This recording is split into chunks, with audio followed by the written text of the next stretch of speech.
consensus for like, whether we agree or disagree. Discussion, maybe give about like 6 minutes for each question, 1 minute give or take to make sure we get through this. But I mean, if you give or like if you like stating a point, then you could like fight it, Yeah, definitely.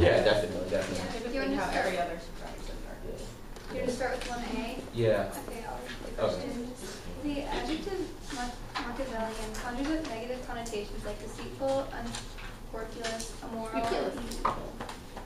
Based on your reading of Machiavelli's The Prince and your knowledge of his career, and this is an accurate definition, explain using specific examples from the text or from Machiavelli's own life. Well, do you guys mind if I start? Okay. I think this is a definitely incorrect definition to define Machiavelli, because when we look up his life, most of like these bad feelings we get about him come from like misrepresentation of his work after his death. For example, we look at like the translation into the English of his work Contre Machiavel, which misrepresented Machiavelli and blamed him for the St. Bartholomew Night massacre in 1572. And a poem the following year by Gabrielle Harvey wrongly accuses him of poison, murder, deception, and violence. So what all this does is people who maybe necessarily didn't really know him think like he's this horrible person that's a manipulator, but he really fought to rebuild the government with a stronger political and moral foundation. Well, I mean, I think he did kind of do deceitful, unscrupulous things. But I think mostly, if I had to pick a better word for it, it might be like determined or something like that. Because it doesn't necessarily mean he was like a liar or a cheater or anything. Because like he said in chapter XVII, which is 18, he said, nonetheless, contemporary experience shows that princes who have achieved great things have been known, who have given their words lightly, who have known how to trick men with their cunning, and who in the end have overcome those abiding by honest principles, which kind of makes it look like he's deceitful, but later on, I think it's in my book somewhere, but then later on he did say that you should overall abide by, you should have at least some standard of moral principle. I should have had my book open. But I don't think the question is necessarily asking about him as a person. I think that's more like his idea of a prince and how they should act. Because like in the book he actually like used the word deceitful, like on the quote from chapter XVII, it also said. Right, let's use Roman numerals, shall we? Okay. Sorry. Okay. Would be chapter That's 18. XVII. Yeah, 18 or 17. So the prince therefore need not to be necessarily have all the good qualities, but he should be certainly appear to have them. And that's kind of having like. He should come across as like a good person, but he doesn't necessarily have to be. And he used the words crafty, cunning, tricky, and deceitful. So a prince can do these things as long as he hides them, which, maybe he looks like a good person, but he's pretty much saying he doesn't have to be actually a good person. I kind of agree with Shepard. I think as a person, of course, he wasn't like evil, like he wasn't born evil or something. It's just his ideas of governing and getting to the top were a little bit more immoral than others. And a quote in page 57 when he said, so it follows that a prudent ruler cannot and must not honor his word when it places him at a disadvantage and when the reason for which he made his promise no longer exists.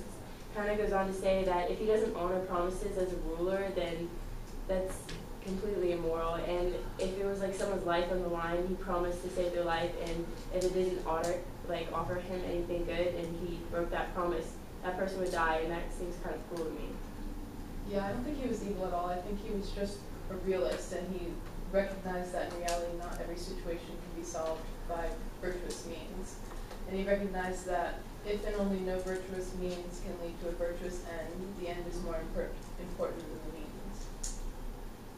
Yeah, I definitely think to build off what you were saying about the virtuous means and him being a realist, I think he may have come off as like this messed up guy that thinks like rulers should pretend to be great people, but behind the scenes they're horrible. But I think this was all for the greater good, to run a government well and for the betterment of everyone and the protection.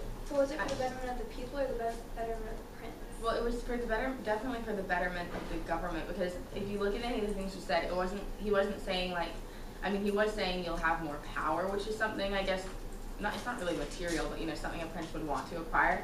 but it wasn't like, if you do this, you're gonna get more money, and then the people, whatever. It's like a lot of things he's saying is like he knows that he's like some of his like advice is for a strong army or a strong like government setup or a strong economy, which in turn would help the people, and he knows that.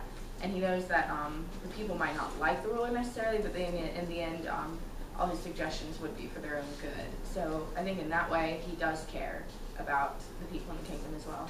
So ultimately, we're saying like his ideals may seem harsh, but they're for the betterment of the people. Would you agree?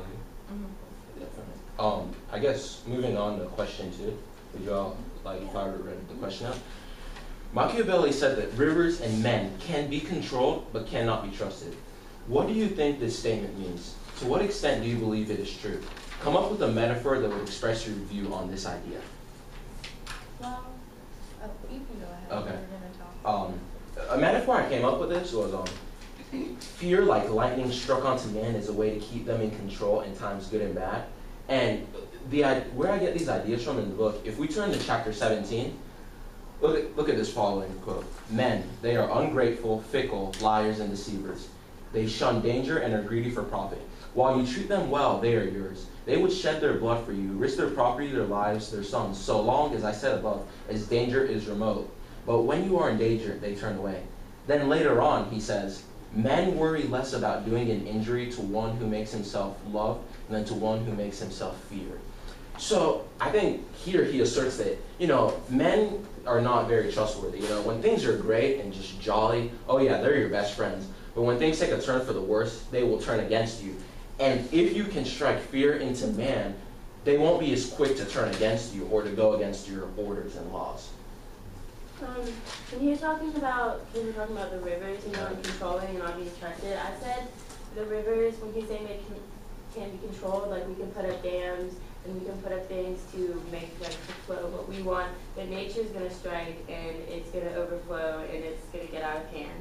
Just like men, we can make rules and boundaries, but men are gonna get angry, they're gonna break them. So ultimately you can do all these things, but you can't really trust both of them. Yeah, I think Machiavelli like really relates it to wealth being this like driving thing that like makes men controllable, because you can offer them money and like keep them controlled in your power, but you can never really trust them because they can always get like a better offer.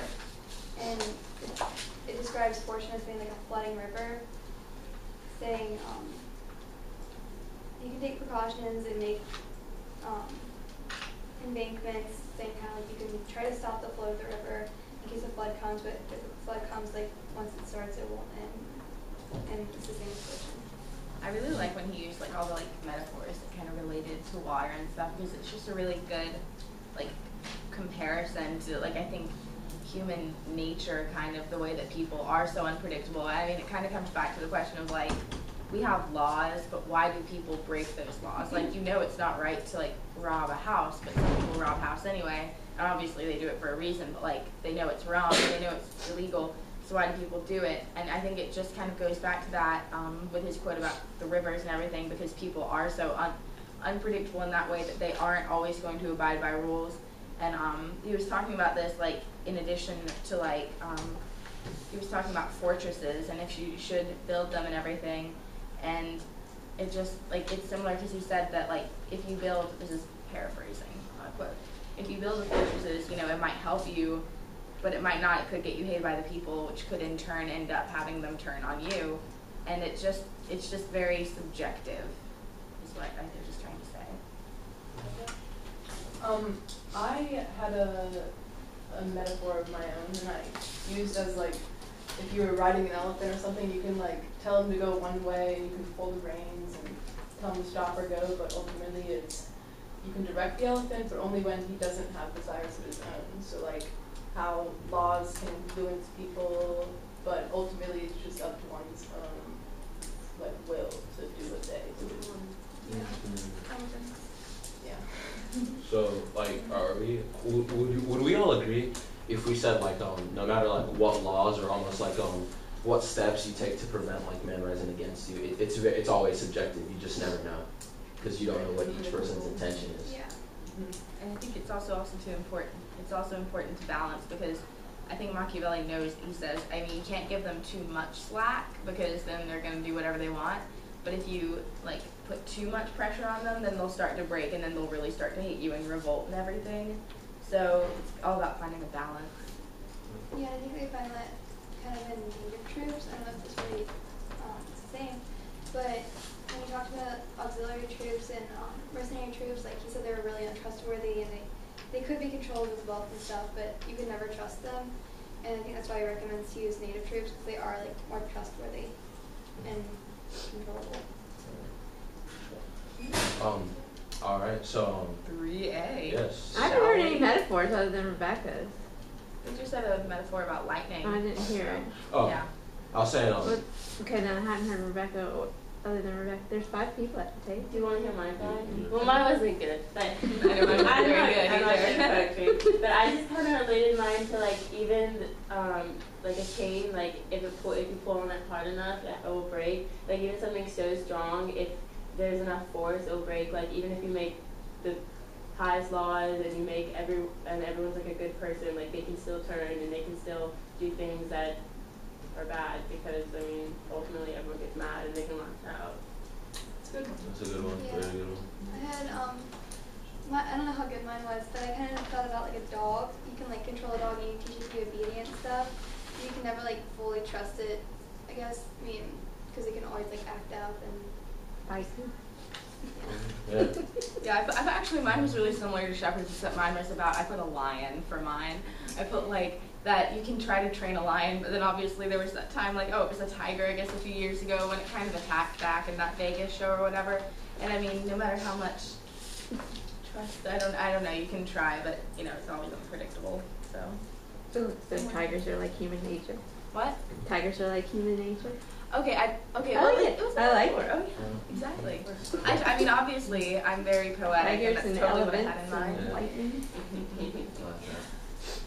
So 3A. Yeah. Okay. Well, as you perceive it, what advantages and disadvantages might a citizen encounter living under a Machiavellian ruler? Provide specific examples from the text to support your answer. Would you like to start? I'd be happy to, Victor. Please. Well, advantages, I mean, I think mostly, like, there are clear advantages. Like, you get a strong army and a strong government and a strong economy with all the ideas that Machiavelli represents. But, I mean, there are kind of consequences that come with it, like he might be meaner, stingier, might lie a little bit. And I think ultimately it just kind of comes up as that, you know, you can't always get what you want. So, I mean, I guess, like, you kind of, like, you have to sacrifice some of the things about having the super likable ruler if you want to have the strongest life, I guess. I think like a thing that goes along with that though, I mean, in the book he really stresses like you don't want to be hated. So, I mean, obviously, hopefully the ruler's going to try to be unhateable and like probably try to do things to like make the people happy. And I mean, but that also kind of comes along with a disadvantage that he'll use fear over love. So he's not afraid to like, I guess, execute people and like use bad things to be able to get people to trust him. Right. To build off what you were saying, you know, one of my clear advantages was, you know, people won't have excessive burdens laid on them, such as taxes. And if we refer to like the beginning of chapter 16 in the book, Machiavelli is advising the prince saying, if you want to sustain a reputation for generosity, therefore you have to be obstinately lavish, and a prince acting in that fashion will soon squander all his resources, only to be forced in the end, if he wants to maintain his reputation, to lay excessive burdens on the people, to impose extortionate taxes, and to do everything else he can to raise money. This will make his subjects hate him, and since he will have impoverished himself, he will be generally despised. So, you know, one thing I guess under a Machiavellian rule is, you know, you won't have to worry about having all these taxes or all these burdens laid on you. But that goes with the disadvantage also is like, you know, you're not just going to get a lot of things handed to you. You know, he's not going to be very generous. I thought about when they said advantages, I kind of thought about the person, I thought what it would do to them. And I thought more about the ruler, like how it would be an advantage to him, because he talks about kind of keeping the power and staying in power, not exactly, well he talks about achieving it too, but he's saying like what not to do or what to do when circumstances cross, like to keep your power. So kind of for a prince, it's good, these rules are good if he wants to keep his power for a long time, and I guess that could create a stable economy for his people and like a stable government. I think if we were under his rule today, I think he'd be way too focused on war, in my opinion. Like, he obviously stresses the art of war and how important it is, but today I think what we need to do is, like, decide how to, like, go around war, and I don't know. I mean, I feel like also, like, he had a quote that says, on this question of being loved and feared, I conclude that since some men love as they please, but fear when the prince pleases, a wise prince should rely on what he controls, not what he cannot control, and he must only endeavor to escape being hated. And that kind of connects to the last question about, you know, controlling what you have to.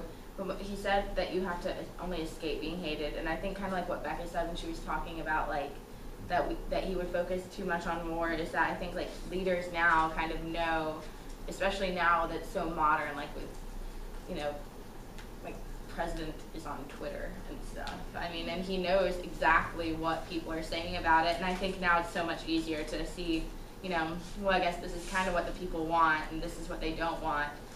But I think that if Machiavelli was kind of, if he had his way, he wouldn't be looking on Twitter to see, hey, you know, it seems like the people are kind of having a problem with this new law that I just passed. It would be like, you know, much more, I'm doing what I think is right, even if it doesn't get me the most liked.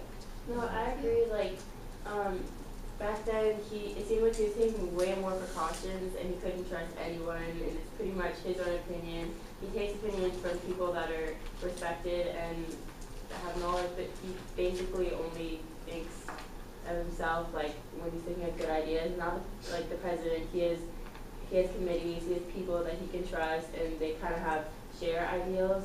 He was kind of saying that he couldn't trust anyone, that people are bad, that all humans are evil, and now people kind of rely on other people in our government, and I think it's just different than what he had. Yeah, I think the book, like, the main disadvantage from the book, I mean, it's pretty much just telling, like, what to do for the prince, and everyone says, like, do this for the betterment of the people. It's like, do this to better your power and better your leadership. I mean, it's, some of these things are helping the people, but it's not necessarily for them.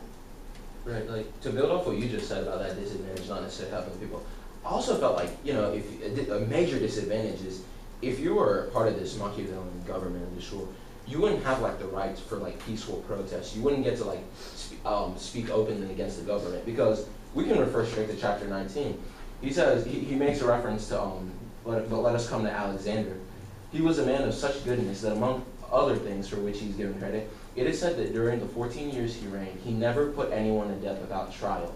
Nonetheless, as he was thought effeminate, and the man who let himself be ruled by his mother, he came to be scorned, and the army conspired against him and killed him. So what he's almost advising is, hey, you need to put people in place. Occasionally, if you feel like you're insulted by a citizen, it's okay to kill him without trial, because if you don't do this, people are going to, especially your army, they're going to think that you're weak. And if you're thought to be weak, you're going to be put out of power.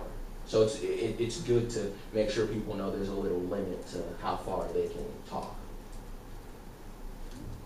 Also disadvantages, I think, I'm not saying he did tell the Medici family, like, what they wanted to hear, but it could be a case that he just may tell rulers what they want to hear than what is correct. Like, when he's talking about cruelty over passion, fear over love, control over freedom, and lying and cheating if it's an advantage for you, we all know that none of our presidents would write a book and say any of that is correct. Like, it just seems that some things he says and he stresses is just betterment for the prince, and he's not really looking out for the rest of the government and the people. I think that Shelley making a point, because I kind of just looked at the clock and I realized that Shelley's point about politicians and, like, good, like, having a good appearance and everything, that actually, or, like, politicians, if they have a good appearance, that would be a good segue into our final question. Ooh. I just thought about, oh yeah, Ooh.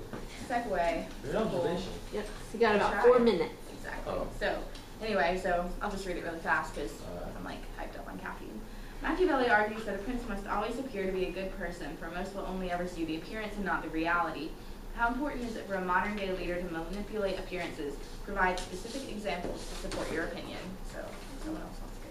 Well, I think in, like, this presidential election going on right now, and this is really obvious, like, the presidents are trying to get them, like, as much good words as they can about each other, and, like, appears like this, like, perfect candidate for president, and, like, obviously there's, like, the other opponents trying to get, like, bad stuff about them, and they, like, keep trying to defend it and stuff, and I think it just, like, really shows, like, that they're trying to just become like the perfect person for president. Okay, I made two connections. I'm just gonna say them really quickly. I made them like when he's saying how it's important for a modern day leader. I kind of connected to like a CEO of a company when he says if he acquires a state, he should absorb the surrounding and identify the enemies. Meaning like if he acquires like a market and he should absorb the companies around him having that same product and identify the enemies. It's just strategizing. And he also said a prince should have no objective but war, which means like a CEO should have no objective but to beat the competition, really. So it's all like good advice for people that are leaders of companies. Like I connected the idea of like people need to view you as like this good, almost like family man, like this great guy that like loves people to become like a good leader in the modern day. And it's connected. I think those ideas foster themselves in this quote on chapter 18 when he says, "To those seeing him and hearing him, he should appear a man of compassion, a man of good faith, a man of integrity, a kind and religious man." And there is nothing so important as to seem to have this last quality. And I would say even for a modern day ruler, when it comes to being a man of good faith and a kind and religious man, it's almost like, especially to a large group of people, you'll have like this new respect. They'll think you're very responsible. What he kind of said kind of just reminded me, because it made me think about like the current presidential election, because all the things he just described kind of sounded a little bit like our friend DJ R Money, which is what I call Romney. R Money. I don't know why it's funny to me. I'm not funny, but anyway. No, it just kind of made me think of, because I missed the debate last night, but the one I watched last week. Tonight. Oh, tonight? Oh my God, I thought it was last night. Good. I like them. Okay. So I was watching and like the debate last week with the vice presidents, and it just kind of made me think of this particular question. Because, like so many politicians are kind of known for having that like fake smile kind of thing, and they're so like, nice and everything, and even though they were like really debating and everything, like Biden, who was being so laughing and everything, like he kept saying, well, what my friend here is saying, I mean, he couldn't just be like, look at this jerk talking about things, you're wrong, you're stupid, I can't even talk to you right now, like they can't do that. So it's all kind of about, I mean, that's not necessarily how I feel. I'm just saying, like, politicians can't do that even when they want to, because they know that would make them really, really disliked, and no one can do that. And it even comes down to, like, a level of, like, people in our class. Like, I mean, if someone says something in class that's not very smart, I'm not just going to raise my hand and be like, yeah, you're not smart, because you don't just do that. And I think that kind of is similar to the things that Machiavelli is saying when he says that, you have to come off as a good person on the outside despite what you have going on the inside. And I think, this is not really related to hers, but to the question, I think it also like depends on the people around them, like the president, their vice president and stuff, it reflects on them a lot. And on chapter 22, it says, the first opinion that is formed of a ruler's intelligence is based on the quality of his men he has around him. When they are confident and loyal, he can always be considered wise because he has been able to organize their confidence and keep them loyal. And so I guess it's saying like, the people around him really like make him look even better. So I guess he tries to surround himself with like the smartest, most loyal people to make his appearance even better. So, yeah. So let's wrap.